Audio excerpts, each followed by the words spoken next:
Good morning, friends. I am in my bathrobe again because it's early morning and it's gray out. We're full into May gray in San Diego, so I'm nice and cozy. But the biggest reason is for any of you out there who have ever worked in a restaurant, you may know that Mother's Day weekend, particularly Mother's Day itself, is kind of like Super Bowl Sunday in the restaurant world. We are going to be incredibly busy, and we got a special triple whammy this year because the two main colleges, UCSD and San Diego State University, both have their graduations this weekend, which means lots of big parties. So I will be going into battle today and tomorrow. It will be nothing short of chaos. So to prep myself for this ass beating that I'm about to get, I'm just taking a very slow morning. And I wanted to make a quick video though and check in with you today though, because my weekends are Wednesday, Thursday. This is the first weekend I haven't filmed a video for you all since I started this channel back in January. And while it was necessary to slow down for a moment and take some rest to balance my mental health and also do some other things I'm going to get to in a second, I did miss you. So I wanted to make a quick video today and check in with just a little food for thought, philosophy talk, as I like to do sometimes. So the title of this video that you saw was in regards to releasing control. And if anyone has watched my videos before, you know that I am a gigantic Dune nerd. And if you're new here, hello, hi, thanks for clicking and welcome to the family. I am a minimalist and a Viking wannabe and a vegan, possibly the world's first vegan Viking. That's not a thing, but I'm making it a thing. And just here to talk about slow living, intentional living, living more in tune with the environment, and doing your best to come back to center and humanity. So that's the vibes here. What are we going to talk about today? Well, the first part of this title is a quote from Dune. It's from the first one. And that was actually Denis Villeneuve, the director, did a really good job at staying true to the book, because this was actually a direct quote from the book I remember reading. But to sum it up, I'm not going to go on a whole Dune rant because this is not a Dune channel, even though I love it so much. But in summation, hopefully some of you saw the movie because it's awesome, and hopefully some of you have read the book. But Paul, the main character in it, he is, just to give you the synopsis of where this little quote comes from, he is flying the ornithopter, the futuristic helicopter things, with his mother Jessica, and they're trying to escape the Harkonnens, the bad guys, and they're flying into this crazy desert storm, and they're getting tossed around all crazy. It looks like they're gonna crash and die and not make it, and it's very scary. And he's trying to get above 5,000 feet because that's where the storm clears out and they'll be able to fly to safety, essentially. But he's fighting. They're getting tossed around. He's a good pilot. He's doing everything he can, but hitting the grain and the rocks and the dust and the wind just keeps coming, and things are cracking and breaking off, and it's just total madness. And then because he's starting to get these prescient visions, this man, Jarvis, comes into his vision. And spoiler alert, but this was the first movie that came out 2 years ago. This is the man who he ends up taking his life, but he's starting to get these time loopy visions from future, from past, whatever. So this man comes in, he gives him this vision, this saying, and the quote is, "Life is not a problem to be solved, but a mystery to be experienced." And I just love that so much. It hit me so hard. Yes, this is a movie, but it was taken from a really incredible piece of literature, and there's so much amazing philosophy in that book that's not just a work of fiction. There's so much depth to it. And I'll say it again, life is not a problem to be solved, but a mystery to be experienced. And this speaks so directly to my heart because I had spent so many years of my life doing, this is like a little analogy, in that ornithopter, going against the storm, going against the grain, going against things pushing and, just breaking off, and thinking you just have to keep going, you have to keep going. And we are told this in the modern hustle culture. And I did make a video about this recently, how I'm not anti-goals or ambition. Sorry, making sure I'm not falling out of my robe here. Pause. I'm not anti-goals or ambition or going after your dreams, but there is a much more deeper sense of ease and flow that you can find with these. And sometimes when you are fighting against those rocks and those storms and you think you just have to keep barreling through it, that's actually extreme resistance. And that's you in your ego in problem solving mode, thinking life is just this giant problem to be solved. And I just have to sit down and figure it out and muster through it. And it's me, and it's all the weight of the world is on my shoulders, and I just have to make it happen somehow. And this is not a call to be completely passive and just sit back in your lazy boy recliner and say, oh, well, someone's going to do it for me. It's not that. I believe life is co-creation, but when you let go of that control a little bit and have a deeper sense of trust and realize that when you're fighting and fighting and fighting and turning your wheels trying to solve these problems and it's not working, that maybe you have to release the reins a little bit. I talked about in my 30 things I decluttered in my 30s video that I have a deeper sense of life, or deeper sense of trust in life now. And while that's certainly true, I don't want to give this perception on the internet to all of you that I'm some guru that has it all figured out. No, I don't at all. What any of these things, these spiritual things, are all practices. There is no, you can talk about enlightenment, and maybe some people are, I don't know, that's not even my goal, because that, to me, that gives this sentiment of arrival, of you've crossed the finish line, you got that pot of gold at the end of the rainbow, and now you can just sit back and let life be easy. And I have heard some spiritual teachers talk about this sort of state, and maybe it is true for some people out there. I can only speak to my own experience, but that's not really what I'm obtaining for, because I think with anything you achieve in life, whether it's a technical thing like a sport or something academic, with your brain, or being a good parent, or whatever it is, or these spiritual things, if you were just to learn it and then it would be done, I think that would be too easy, and I think that would be missing the point of it. So coming back to this one, this trust in life, trust in the universe,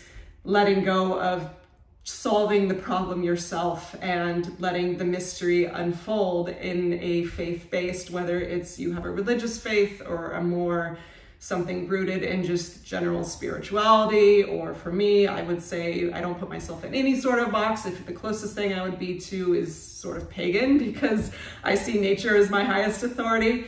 The tapping into this sense of something bigger than you, even if it's just, your higher self that has a deeper wisdom than this ego brain living in 3D doing, these worldly things we're doing. Tapping into that is, I think, a constant practice, because I will definitely have some times in my life where I'm like, oh yeah, it's totally gonna be okay. Like when I got this studio last year, when I came back from traveling, I was in a very deep state of connection to nature, because I had just driven through so many mountains and forests and like waterfalls and along the beautiful coast of the whole Western United States. And I felt so deeply at peace that when I got back, I was in this state of just, yes, the right thing will show up and it will work. And I don't have to go crazy solving the problem in my mind. I just had this deep sense of trust, and then something showed up really easily. And is that a coincidence? I don't know. I can't prove it. But my point is, I'm not always in that state. And right now, why I am choosing to talk about this and bring this up today is I've been looking for a new apartment. As you know, I have to leave the current place I'm in. Yes, it is beautiful, but my landlord's downsizing and moving into my space, so I have to go. And she told me this a couple months ago, I'm like, oh yeah, for sure, I'll find something. Just tap into that state of trust, and it's not been that at all. I initially found something like 2 months ago, but I couldn't take it because I still had to pay for this lease, and I didn't want to pay double rent for 2.5 months because rent in California is insane. So I had to let that one go. And then now, as it's become closer to finding one, it's been crunch time, and I have just been running around like a mad woman, looking at places, trying to find something. And that's why I did not film this weekend, or my weekend earlier, as I said. And it has absolutely been this fight in my ornithopter fighting against the storm. And I keep having to come back to, this is not the biggest real world problem. I have money, I have a job, I'm just looking for a place to live.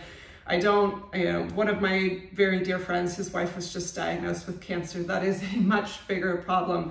There's flooding happening in Brazil right now. That is a much bigger problem. The war is happening overseas. Those are bigger problems. This is not a giant real world problem, but it is still causing me stress because it is ungrounding to not know where you're going to live in 3 weeks. And I have the market here is so insane. And I've looked at places that don't have showers, don't have kitchens. Like, I'm talking $2,400 a month for 300 square feet and no kitchen. Like, that's just absurd. And not to mention they're old and ugly, and I can deal with old and ugly if it has everything I need to function, but if it doesn't have a kitchen, like, come on, this is nuts. So I have been in my ornithopter fighting against the storm and just turning my wheels and on Zillow and on Craigslist and just going through all these things and all these steps and almost in like a manic state, which I do not like to be in, trying to figure out this problem. And I've come to this point now where it's, you hear the term surrender, and I think sometimes life just calls you to do that. You may not get your way, but it may be for a reason, and it often is. And so the second part of that quote, life is not a problem to be solved, but a mystery to be experienced. In the movie, when he has that vision and that phrase from Davis, his friend, the man he ends up killing, comes into his head, he releases the controls of the ornithopter in that moment. And that's one of my favorite scenes of the whole movie. And that's probably like such an inconsequential part that like not a lot of people noticed. It's very quick, but he did such a great job, Timothée Chalamet, and he's a hottie, but that's another video. Just the subtlety, because he has his mask on, just what he does with his eyes, it's complete surrender, and he throws the control back, and it's just something bigger will help me. There has to be trust in whether it's my higher self coming in, or God coming in, or spirit coming in, or nature coming in, whatever vocabulary you want to use for it. He knows that fighting in that moment and doing everything he can is actually not serving him. So he releases controls and just goes into this meditative state. And then the storm ends up carrying the helicopter or ornithopter above it, and then they're out of it, and then he can take the wheel again, and then they end up landing sort of safely, and the rest of the movie goes on. So that's me geeking out on Dune, but I do think that's such a profound lesson for life. And Frank Herbert, the author of it, when he wrote that, he was absolutely fleshing out that philosophy of, we get so stuck in our egos as human beings that we've got to just fight in, especially Western culture of like, climb that corporate ladder, fight for what you want, hustle, work hard 24/7. Am I still in my robe? Yes, I am. And just like beating yourself and climbing against that wall and, just never give up, never give up. And when I was very much raised in that culture, and I'm not saying it's to a fault, because again, it gave me the tools to go after some really wonderful things and have some really beautiful experiences. But when you're in that mindset, I remember in my 20s when I was reading these spiritual books and heard the term surrender.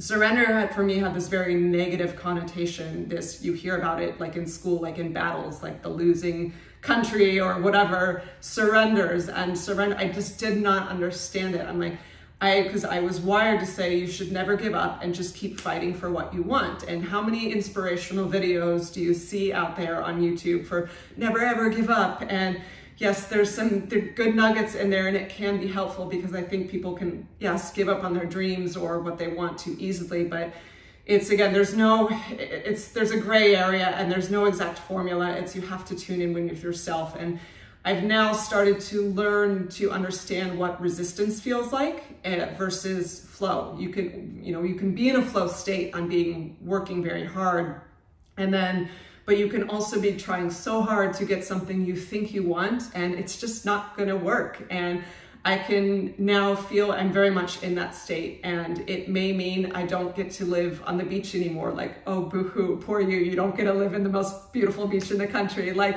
yeah, life is hard for a lot of people right now. And again, that's on the scale of world problems. It's like not measurable. So but it's funny how we attach onto these things as these identity things, or I need these to be happy. And so I am releasing, and I'm trying to come in, practice what I preach, and come into this practice of, okay, this isn't working, and me turning my wheels and getting myself very stressed out about trying to make this certain vision of my life happen is not working. So I need to let go, and I need to come more into a space of trust and meditation and creating from the inner, and release the expectation of the outcome, and know that, okay, I might not live on the beach anymore. I might have to go inland. I might have to go to a less desirable neighborhood. I might have to actually leave San Diego because rent has gotten so outrageous here. But rather than, my younger self, when I used to not get things I want, I would immediately see it as a failure, or sometimes feel victim-y and feel cheated, or feel like something just went wrong, or life's not fair. I do know enough now that one of my favorite quotes, I wish I knew who said this. If someone knows, please remind me in the comments. Rejection is protection and redirection. And in the moment, whether it's the loss of a job, or I remember back in the day, I auditioned for a different show after I'd left the first show in Las Vegas, and I actually did not get it, and I was crushed and thought my performing dreams were over. But then that's what I started dancing after that, and had an incredible new career. And so it was bigger and better than I had ever imagined. But in that moment of feeling crushed and rejected, I thought life wasn't fair, but actually life was just holding out something way better for me that I had no idea I was capable of achieving. And there's been so many other instances in my life where that's happened, whether it's, like I said, the loss of a relationship, it could be the loss of a job, it can be the loss of, the apartment you applied for. There's 2 I applied for here. I was like, oh, these are the ones, they're perfect. But like 20 other people applied before me. So because it's just that much of a lottery. And there was that first initial gut feeling of like, damn, that sucks. I didn't get what I want, but I at least know enough now to come more into a practice of, okay, when things aren't coming to you of the vision that you want, there is a bigger vision of the direction you are supposed to go in, and let go of that ornithopter controller, and let the storm take you to the calm above the storm, to a direction that maybe you couldn't see yet, and maybe is so much more in alignment with the highest path for you. So that is my message for today. Number 1, if you haven't seen the Dune movies, go see them. If you're a big literary fanatic and love big fat 800-page books, go read Dune. It's my favorite book of all time. But that aside, I will say the quote one more time: life is not a problem to be solved, but a mystery to be experienced. So whatever storms you're facing right now, and if you feel like the rocks and the sand and the wind are all coming at you, and that you just need to sit down and hunker down and figure it out and do all these things, maybe you can try taking a step back and trusting something bigger is guiding you, that the thing you are not getting is possibly something you are not supposed to get, because there is something way better in your life coming your way. Okay, that is the bathrobe message of the day. I hope nothing came out the whole time so YouTube doesn't flag this video. It is Saturday. To all you mothers out there in America, I don't know if Mother's Day is an international holiday. I feel dumb for not knowing that, but let me know if it is. But anyway, for any mothers out there in the world, happy Mother's Day to you, even if you're just a fur baby mom. Fur babies are children too. Happy Mother's Day to all the beautiful, amazing mothers out there. I'm gonna go get my ass kicked at the restaurant today and tomorrow, but hopefully try to have some fun and keep coming into my practice that the resistance I am feeling is guiding me in a new and better direction in life. Okay, that's the video. Thanks for watching. See you in the next one.